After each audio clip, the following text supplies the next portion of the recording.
Après une journée spéciale de remerciement à l'Éternel le samedi, les fidèles de l'Église biblique du Christ pour le monde, paroisse de Ouidah, ont prolongé cette reconnaissance au culte de ce dimanche. Dans une atmosphère de joie et de gratitude, ce moment spirituel a débuté par des chants.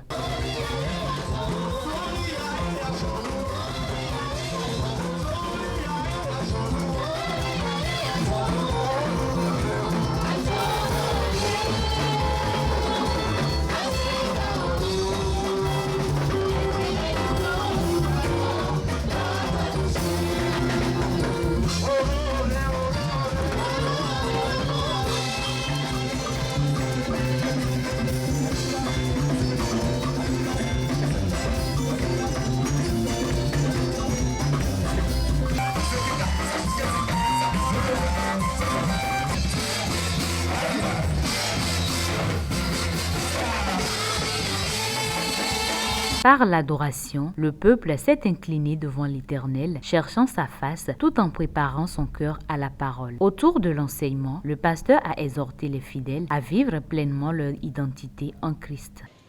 Paul nous a expliqué quelque chose ici. Et si quelqu'un est en Christ, il est une nouvelle créature. Les choses anciennes sont passées. Et voici toutes choses sont devenues nouvelles. Et ça ne vient pas de nous. Ça vient de Dieu. Et il nous a réconciliés.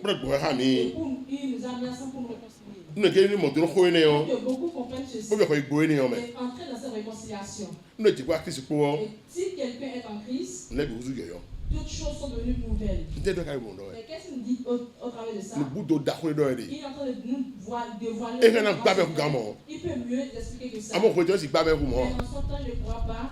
Mais s'il dit que tu as reçu Christ, il y a deux choses différentes qui se passent. Et tu dois comprendre que les choses anciennes sont passées. Les choses anciennes sont passées. L'ancienne chrétienté est passée. L'ancienne alliance est passée. Mais dans toutes choses sont devenues nouvelles.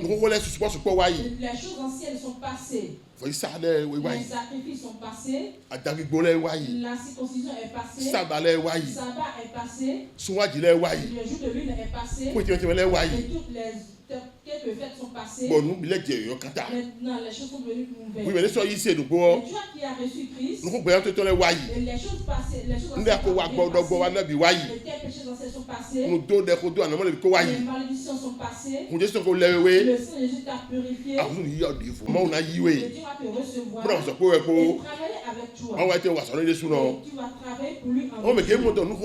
Mais beaucoup n'ont pas compris cela que les choses ils sont attachés à l'Ancien Testament et ils cultivent d'autres choses. Et ça, ce n'est plus l'évangile de Jésus. Ce n'est plus l'évangile. C'est quoi déjà? Et c'est une religion. Mais il n'a pas de puissance. Et si nous allons bien regarder, la chrétienté c'est une puissance. C'est une puissance. Et quand Jésus-Christ donne cette puissance, par qui?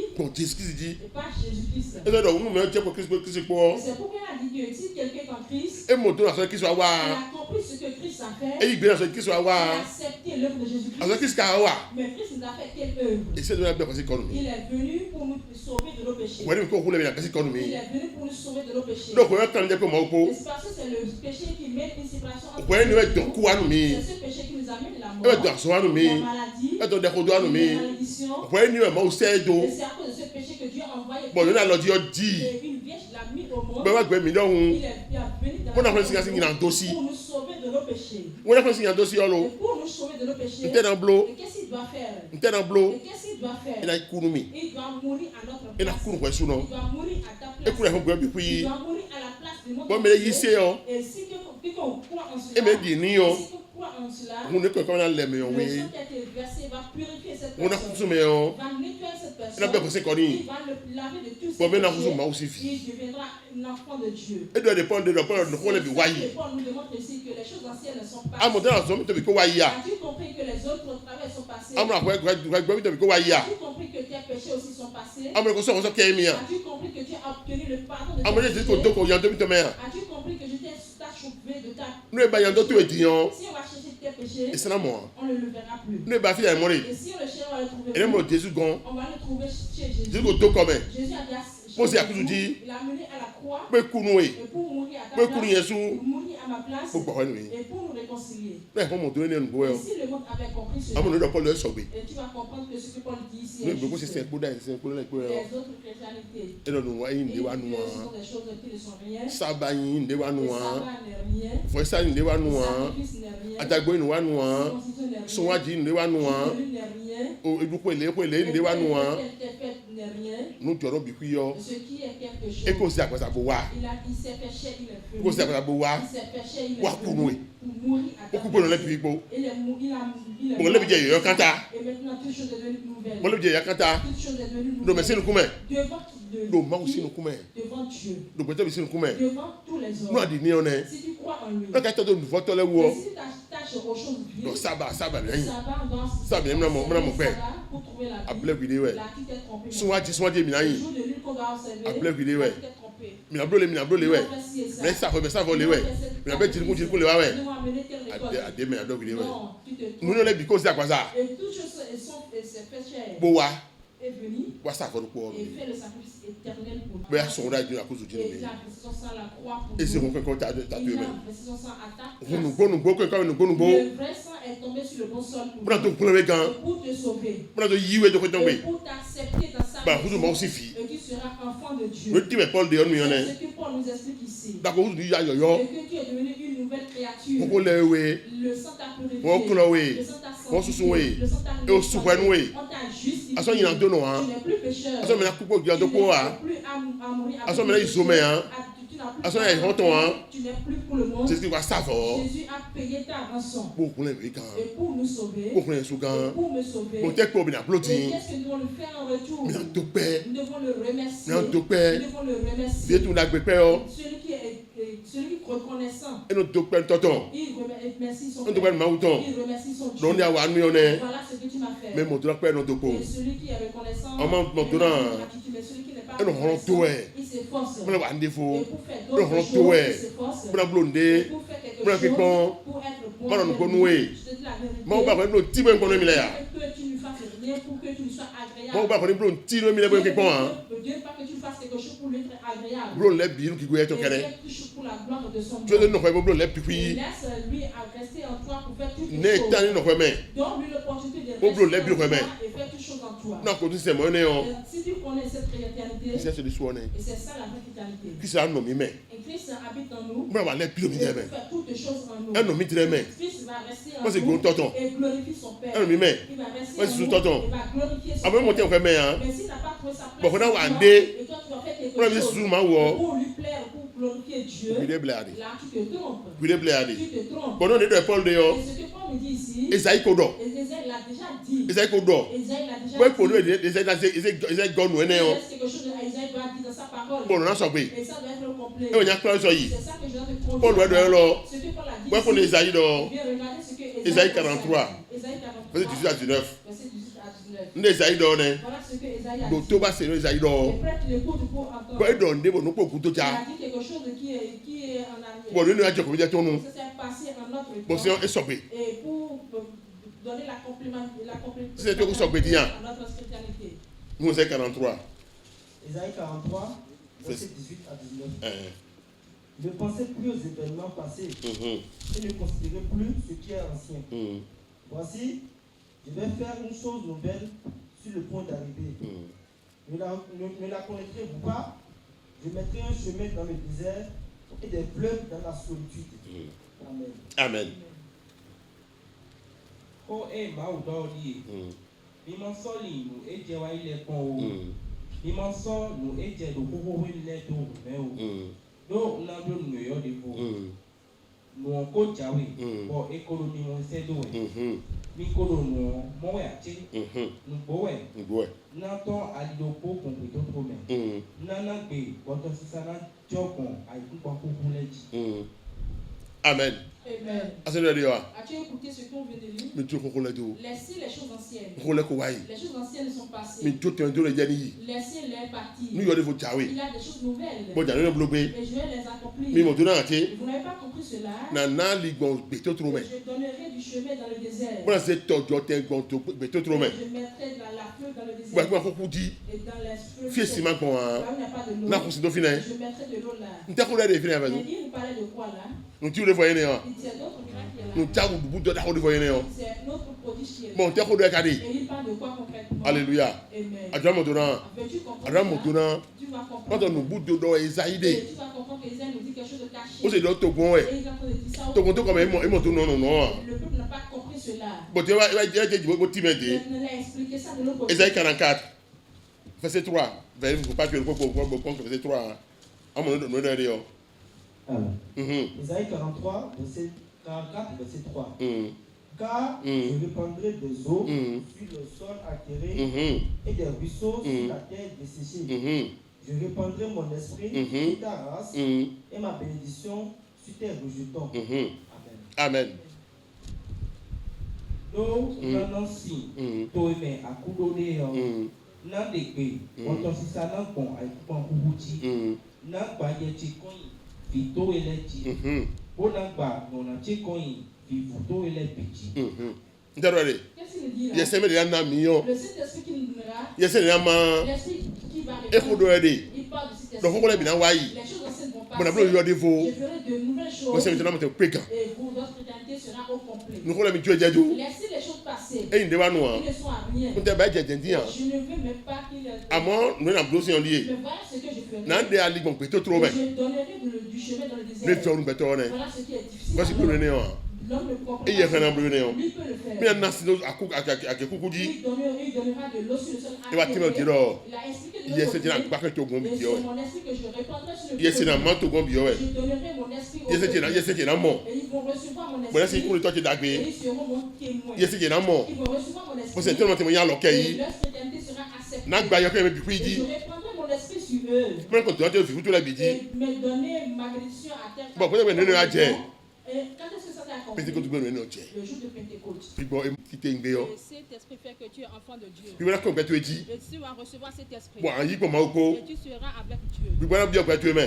Tu vas recevoir cet esprit. Bo ki bi o gbe tu me ne. Et Christ est en toi. Ba ku ko le to dagbe no ma o. Tu seras un bon témoin de Dieu. Yo to no vije. Donc mon frère, No mi adu no ko ne. voilà ce que nous devons Nde wa ni le expliquer. de ni wa ni ya. Et les choses anciennes sont E Paul arrivées. ko le ko wa yi. C'est pourquoi Paul dit que les choses anciennes Jo ni sont no yo passées. kata ko jawe. Maintenant ce qui est nouvelle est Bo no yo de là. ko do ma o do no ye bi gbo we ko do e C'est de. que la nouvelle, ce que Dieu pense est. Yes, me to ko do e de. Il parle de notre esprit. Yes, me na gbe tu Tu eji. vas recevoir l'esprit de Ba ku Dieu. me ma ku Et ton. tu es enfant de Dieu. Ki sa no ko Et me. Christ va habiter en Ko toi. sa no ye me. Tu vas habiter en Ba ko ko na lui. yi. Et vous serez ensemble. Ba na ba o si fi. Et tu seras enfant de Dieu. Amon je me. As-tu compris cela? Amo gbe mo to ya. As-tu reçu l'esprit Ibo ko de te Dieu? pon we. L'esprit de Dieu t'attend. Nu amo do na.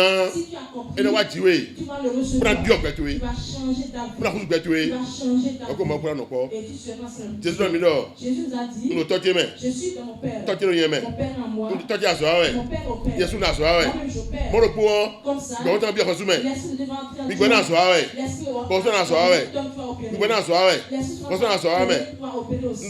No Jésus me. Jésus en Jésus mo no ye me. Jésus est en Ko moi. je ko. Avec Ko quoi? bi go ton ko. Avec son esprit. No jiu de mo na wa ne. C'est ça le miracle que Dieu a accompli. Donc, bien, ton nom, on est. En notre temps. Amo ton. Mais de l'autre côté, E wa ton. il n'a pas accompli ça. Le théo tout. Pourquoi? E we mo ko no bi mo na bi e me Ils n'ont pas cette sainteté pour que l'esprit va. E même mo ko bi mo na bi e me Ils n'ont pas cette sainteté et Bo l'esprit. gbe va na me rester atonge we na. Et il donnait l'esprit aux trois personnes dans leur Akoso temps. wa no da mi tani. Le roi, on le moins. Fo sa te da mi tani. Le sacrificateur, on le moins. To da no te da mi tani. Le prophète, on le voit aussi. Bi mo to mo de sura no me ya. Et Dieu va rester en lui. Amo bi gbe mo to no ya mi le ko tani we. Mais l'esprit de Dieu, c'est comme. Bo no réveille esprit to de ku o. Et ça réveille son esprit mort. E si on de mo se kata. Et comme ça peut faire agir. Amo ti on lo. de Dieu maintenant. Bo to ko ti pa me on lo. Et notre esprit qui est mort dans le Nte a foin.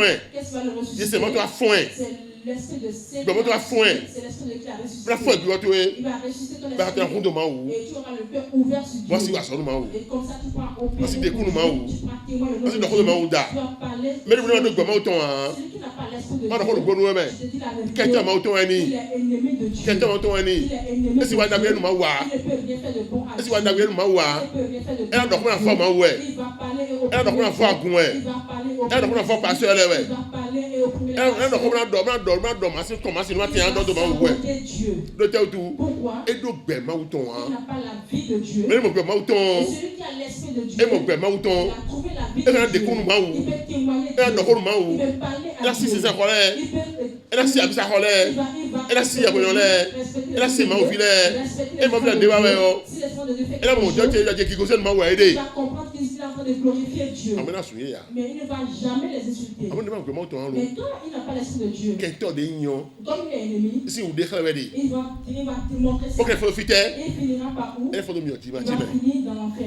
Écoutez, vous dans le quelqu'un m'a autant. Après ta mort, tu seras aussi ennemi de Nous Dieu. déclarons Paul Léonin. C'est ça pour ce que Paul nous demande. Bon, pour le coup, ouais. Les choses anciennes sont passées. Nous disons, quand t'as. Maintenant, toutes choses deviennent Ah, vous pas autant il y a. As-tu reçu l'esprit Donc, de ah, vous Dieu? pas autant il y a. Si tu l'as reçu, Ah, vous dites, yo, yo. tu seras une chose Nous nouvelle. voulons bien, ouais. Les choses anciennes sont Nous passées. voulons bien, ouais. Les choses anciennes Nous sont présentons passées eux-mêmes. dans ta vie. Nous voulons bien, ouais. Les choses anciennes sont passées. Ah, vous l'avez bien compté quand tu Et m'as tu autant dit. vas témoigner le nom de Dieu. Ah, moi, j'ai un coup de ma ou faux. Tu auras le cœur ouvert sur la Vous avez un coup de ma ou faux. Tu auras de. Nous, également, moi, béo. Si on va travailler à Entre mais si vous en avez, tu vas comprendre que c'est celui seul à celui mais si vous en avez, qui fait quelque chose. bon, mon Léonin. Pour avoir de Ah, vous récompense. devez avoir autant, hein. Quelqu'un n'a pas l'esprit de Dieu. Elle va nous conviter. Il va travailler pour les révélations. Elle va zone à français en Il va soleil. travailler pour le monde. Elle a un canard, Il va chercher le on met au monde. canto, ouais. Et il est en train de se Mon gars, de passer. votre année, yo. Regarde ce que les hommes Mais font. au coup, mais. Il est mort déjà. Mais au coup, il met. Il est mort Et déjà. ça, qu'on fait des bois, Il mais. n'a plus rien à Bon, faire. t'es qu'à dit. Mais qu'est-ce qu'on fait de Eh ouais, vous avez un C'est nabile. pour lui qu'on tue des Eh, bœufs. vous boire nabile. On tue des Eh, bien, moutons. je l'ai dit. On fait des On était déjà pas d'assemblée. Et qu'est-ce qui s'est passé? Mais elle dit à son cabot. Rouvert, comment c'est cabot? Et donc, comment c'est sur les cabos bio. Jusqu'à ce qu'il te manque pour manger. Et à coup d'yon. Mais après, Et qu'à beaucoup, beaucoup, beaucoup, beaucoup, on a tué des bœufs. et non, mais non, Dieu, Dieu, pour un temps de où? Et s'il était encore en vie, Pour un temps de où? chassé tout seul. Et deux bâches, bon Dieu, deux bâches, bon Dieu, deux bon Dieu, deux bon Dieu. Eh! Il dit, ah, D'ailleurs, le fils a beaucoup couru, le pas fait là, c'est lui qu'on fait ça comme ça. mais tu bannis pour. L'homme est insensé. Il bannis pour. L'homme est insensé. Voilà, le gomme autant, Et hein. quand tu n'as pas l'esprit Nous, les de noms Dieu, hein. voilà comment on En dit. sait quoi, en sait nibou, en sait quoi, Et tu vas prendre nous photos, de là. l'argent et donner aux choses Mais vives. quand on a qu'à le finir, Mais celui à qui tu dois donner, il est mais là. d'ailleurs, le fils a aidé. Le ton créateur, il est Même la là. commune en fils a aidé. Celui qui a créé la terre. Même la garde en fils a Celui aidé. qui a créé les cieux. Mais nos enfants fils a aidé. Celui qui a créé la nuit. Mais nous, qu'est-ce qu'on fils a aidé? Celui qui a créé le jour, il est Mais là. nous sommes fils a aidé. Celui qui a créé la lune. Mais nous, fils a aidé. Celui qui a créé le soleil. Ouais, il est là. c'est quoi, nous, nous, Et tu as pris ton argent pour faire des choses vives. bon, frère, il s'est Et dit. tu as dit que tu as reçu Christ. Ça, tout m'a ouéné. Et tu ne connais plus ce Bon, mais en Dieu. tout là, Et qui connaîtra-tu? tu es en toi. Tu connaîtras les. Mais en tout. Qui connaîtras-tu? Et donc, bon, autant, Ils hein. n'ont pas l'esprit de Dieu. Et donc, bon, autant, hein. Ils n'ont pas l'esprit de Dieu. Moi, on a eu des faux. Et Dieu a dit que je ferai une chose Non, il y a nouvelle. des faux. Je ferai une chose N'a nouvelle. bien les bombes, tout. Et je nous guéris de chemin dans le N'a désert. consigne, bon, quoi, vous Et dit. je donnerai de l'eau sur le sol. Si on teste, il y a un de là, L'eau, c'est quoi si on y a déjà? ces mêmes autant, ouais. L'eau, c'est le Saint-Esprit de Dieu. C'est mon autant, ouais. C'est le Saint-Esprit On de a pas que Dieu. me l'a C'est dit. lui qui va répandre sur tout le On peut dire monde. qu'on doit être bleu, non. Et le jour de Pentecôte, il a fait. Non, moi, c'est mon autant, yo. Si tu as reçu Non, l'Esprit toi, de non, Dieu moi, pour faire quelque chose Et à on fait Dieu, nous tu aider. vas te réjouir. Quoi, non, Et oui. tu auras la joie dans ton cœur. À notre Jawa, Même quand toi te toucher, tu sans vas. le vieux, ça va même le vieux pour moi. Et quand j'étais au lit, j'étais en joie. Donc, je vais aller nous Et oublier. on a fait quelque chose dans notre C'est le vie. peu où Dieu me cache la On gêne. a fait comme on le. Là, l'autre, il m'a dit, Fais pour toi dans nos voix. Alléluia. Amen.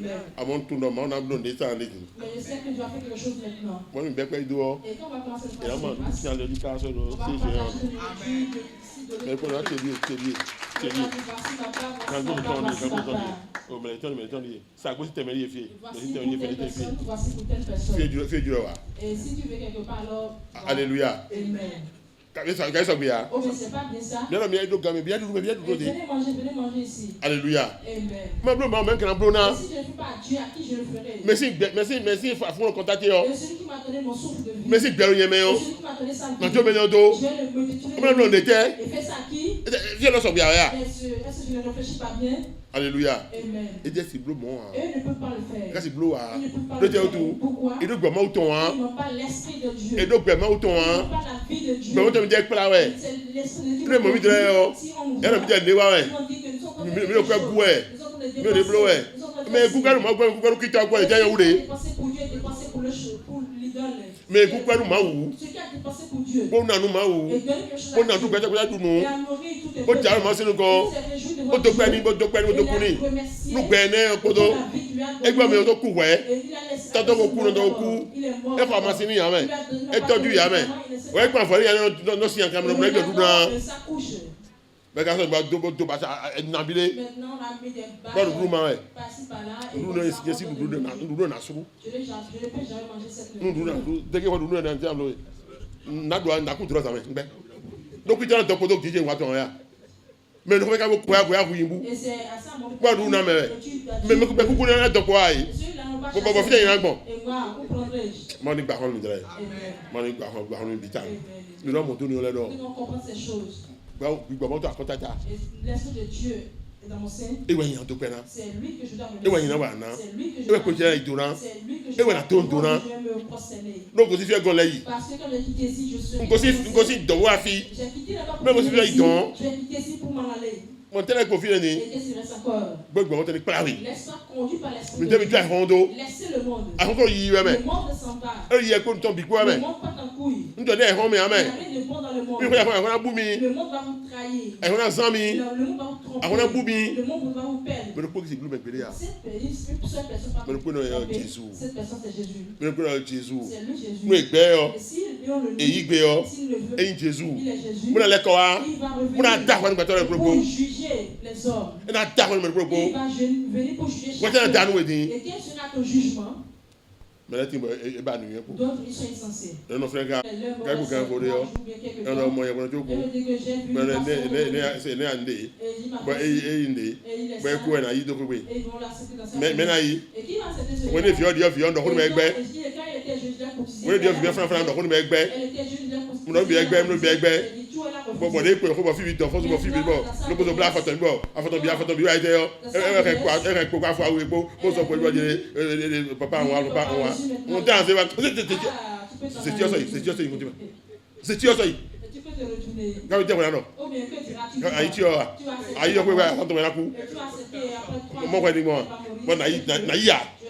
Je vais jamais accepter. Voici hier quand ya. Tu peux accepter mais moi non. Ah on est franc di on. Et quand tu es jeune là. Bon donc après demi. Et quand j'ai dit Njada c'est njada so. je veux Quand bien njada yi. mais que Il y a des gâteaux yi. je suis un homme. Nous vient donner. On avait ma ou da ko don. Serait-il pour Dieu? Dès donc on va bien on est pas gbe na sen o. Mi wa continue aller au grand semi o. Bon on écoute ko so après toi on a mis en semi. Et à 3 jours de ta mort tu viens. On va le regarder. Tu vois ce que le diable On va le regarder. Les gars comme les play et blague de film et puis là que dernier homme. Ils sont liés là, ils sont dans cette chaîne. On a donc moi on donc. Et ils m'ont dit que j'ai vu Ah moi on dit ah. Ah, je te dis, tu n'as pas Ah moi on dit ah. tu n'as vu aucun pasteur. Puis les blague. Là, tu te trompes. Donc quoi tu dis. Dans ta vie maintenant. Franc tu dis. Dans ta jeunesse. Ça on se soit Dieu. Donc, tu vois même. Non mais Jésus dit. C'est ce que Jésus me dit. Moi Jésus le fait ban quoi Et ton quand Jésus a 33 ans, et son bolido. il a pris son Pour chemin faire bien demain. pour nous montrer Oui, que même il a 5 minutes. c'est dans votre jeunesse que Pour vous rendre ton avez pot. avec tout votre Pour qu'elle ton pot. avec votre Pour qu'elle ton bico. avec votre argent. Et mais 5 minutes. C'est un verset Bon, il y en a que eu, mais- je vais vous Ah vous avez ko bi o don ko bo fi blo bo. E ko so mba ko so no de a. un jour, 2 jours. E ko ba na mo yi. Si tu veux pas, tu peux. Le ko so na fi si blo no fi a. Si c'était E ko so no si a to kwa fi ni a. je peux venir E ko kan so si a to kwa fi ni a. après Nda si wa no ma wo fi je ne. fais à Dieu. E na do gwa jere nye ma ajo di si weton a ji. N'as-tu pas vu l'autre voleur de la droite? Akuzu ye le a. Jésus, est-ce que Akuzu wa le bo da bla isi a. toi, tu es sur la croix, la croix, c'était E kan we. tu n'es pas là. Ah no mo kan ko mo ji don mo no ya je guzo. Si tu vis comme ça, Ni ma do ko ti ha. Jésus va te. Donc ben man to le di se o je do ma La wu. jeunesse de ta vigueur, donne-toi à Dieu. No fra to se o je ma wu ton. Prends le chemin de A ko Dieu. ko de de C'est one. le seul chemin qui est. E donc je suis le chemin. Et donc, Ni o yan li yo. je suis le chemin. Ni o yan li yo. Je suis le chemin. Ali o po gerade. C'est le seul chemin qui existe. Le chemin ouais non. On dit Alors le les chemins article défini le na lo gbo ya ya. Ah fait bon bon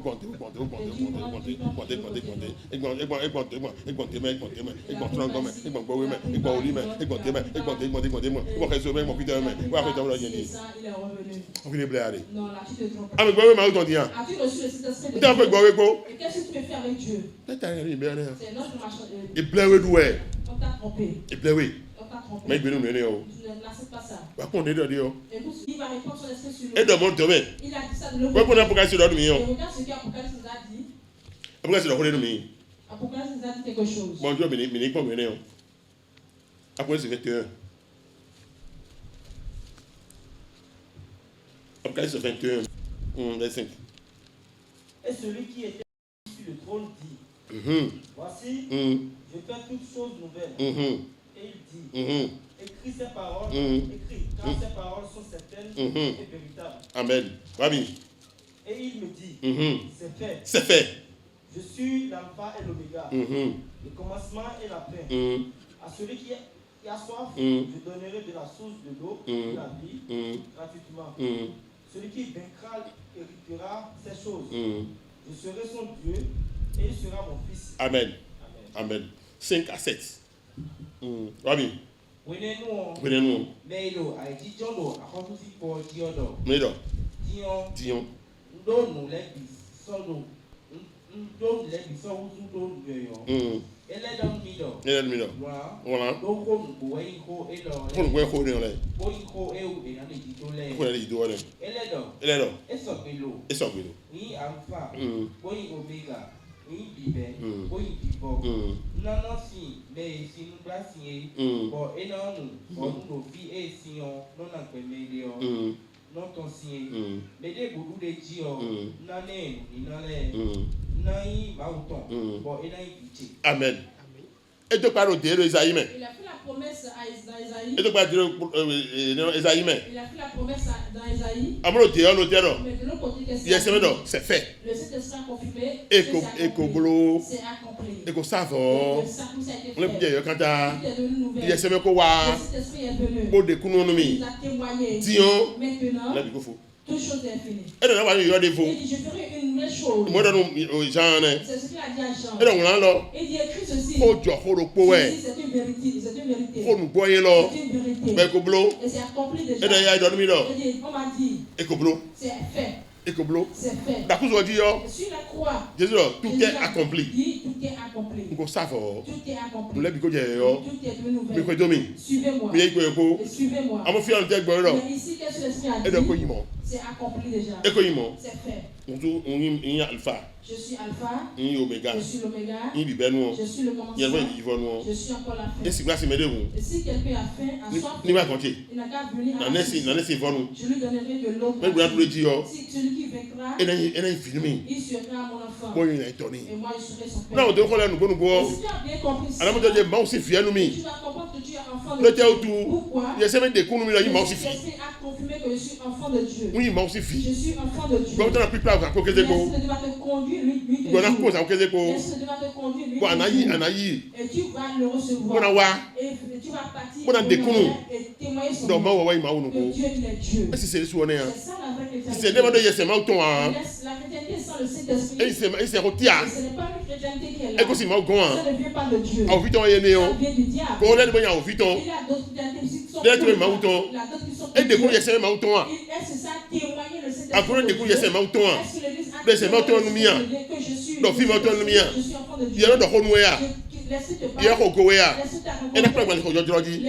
conduire sur le bon chemin. L'Esprit a confirmé à Jean que c'est accompli. C'est fait. C'est pas qu'on le fera, c'est déjà fait. Dans Esaïe, c'est on le fera. C'est on le fera. Et on a laissé les choses. Ils sont Jésus est venu. Et on tout est accompli. Il dit tout est accompli. Et ça fait rien. Il a fait le sacrifice. Et mon donnant. Ils n'ont pas compris.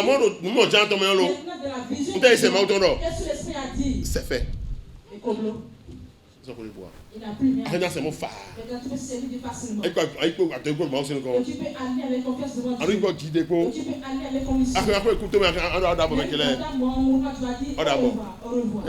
Je vais chez mon père. Je vais vous attendre là-bas. Et vous viendrez me voir. Parce que nous croyons en Jésus. Parce que nous avons le salut. Il a la vie de Christ. Il a la vie de Dieu. Il est amoureux là. Il sera Alléluia, doé. Il a fait vidéo de viton là. Avant que écoute voyons quoi bi. Bon y a quoi pour quand Masoba famo. Masoba trop ouais. Et nous n'avons pas de coup de ouais, le cadre de la comme le c'est comme le plan là yeke dai jona aïe. Tu vas partir, tu ne m'en Là, il n'a pas fait l'œuvre de Dieu. Il n'a pas l'esprit de Dieu. L'esprit de Dieu va le faire sourire. Donc, mettez-lui c'est tout mal, mais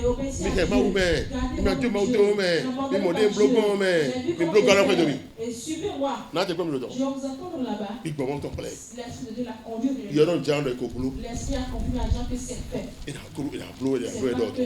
Amontillon et Koublo. On a un peu là. Écrit. Quand tu as dit le poète. Et c'est quelque chose de très important. Et c'est vrai. On m'a dit. Et Koublo. C'est fait. Le vieil Kata. Tout est devenu nouvelle. Aïsia. As-tu reçu Christ? Laquelle est une nouvelle créature. Les choses anciennes sont passées. Maintenant, traverse ta vie. Les reines. Les sabotages. Les soyeux. Laissez tout ça là. Ça ne donne pas la vie. Ça ne fait pas la vie. Ça garde les choses. Et si tu as eu cette bonté en toi, si tu as eu cette bonté en toi, et les choses viennent, ils ont retranché cette chose. Nous qui avons reçu Christ, et qu'as-tu fait pour procurer la paix de ta maison? As-tu laissé le mensonge? As-tu laissé le mensonge? As-tu laissé les rêves? Si tu as pu laisser les autres choses, alors toi aussi, tu vas faire de ces choses-là. Tu seras agréable. Tu seras agréable. Et tu seras son enfant. Tu seras en joie en toi. Tu seras en joie. Et si tu as lui offrir quelque chose, et tu auras sa vie. Il va témoigner que tu es enfant de Dieu. Donc je suis enfant de Dieu. Je suis enfant de Dieu. Si tu crois que tu es enfant de Dieu, si nous croyons tous, nous sommes enfants de Dieu. Et si nous n'en faisons plus, nous allons le faire avec joie. Nous allons le faire avec joie. Et à savoir que nous avons cette récompense qui nous attend. C'est ça la vraie chrétienté. C'est ça la vraie chrétienté. L'esprit nous a témoigné ça. L'esprit nous a témoigné ça. Isaïe dit qu'on le fera. Et tout chose va changer. On va y aller dans le désert. Mais quand l'heure a sonné, Jean a dit, c'est fait. Et c'est réellement fait. Amen. Et tu dois comprendre ces choses. Tu dois avancer avec ces choses. Partout tu seras. Et vous chercher. Si tu as passé au phare, tu vas servir Dieu facilement. Tu vas servir Dieu facilement. Dans les hommes, tu vas servir Dieu.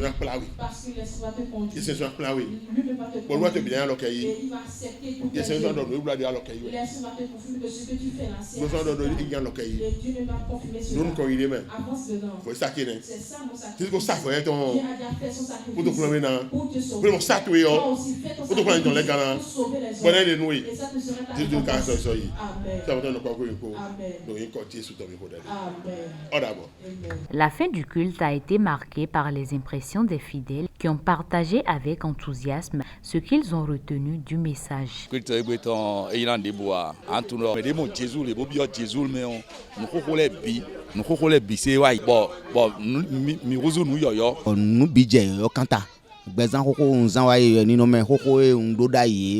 nu do de alo nu wa gbɔ de alo nu didɔ gbɔ de bɔ eko nu do gbɛtse dziɔ biko wa yi bɛ yɛn kusu gbɛtɔ yɔ de vo ni bɔ bɛ si ti yɔn nu yɔ kɛ dɛ wɛrɛ dzɛdzɔ yi do tɛ tu yɛ sɛn mɛ ko bɛ azɔrɔ yɛn mɛ gbɛtɔ wɔsɔ kuro gbɛ ya. Ndo bibiyɔ nɔviro kristi mɛ lɛ mɛ do ami sawa wɛ lɛ mɛ kpo wɛ ma ko biyɔ akuru nɔ mɛ alɛ dɔ mawu mi tɔn si plan wɛ ŋdɔ. Un message de bénédiction a été prononcé pour tous.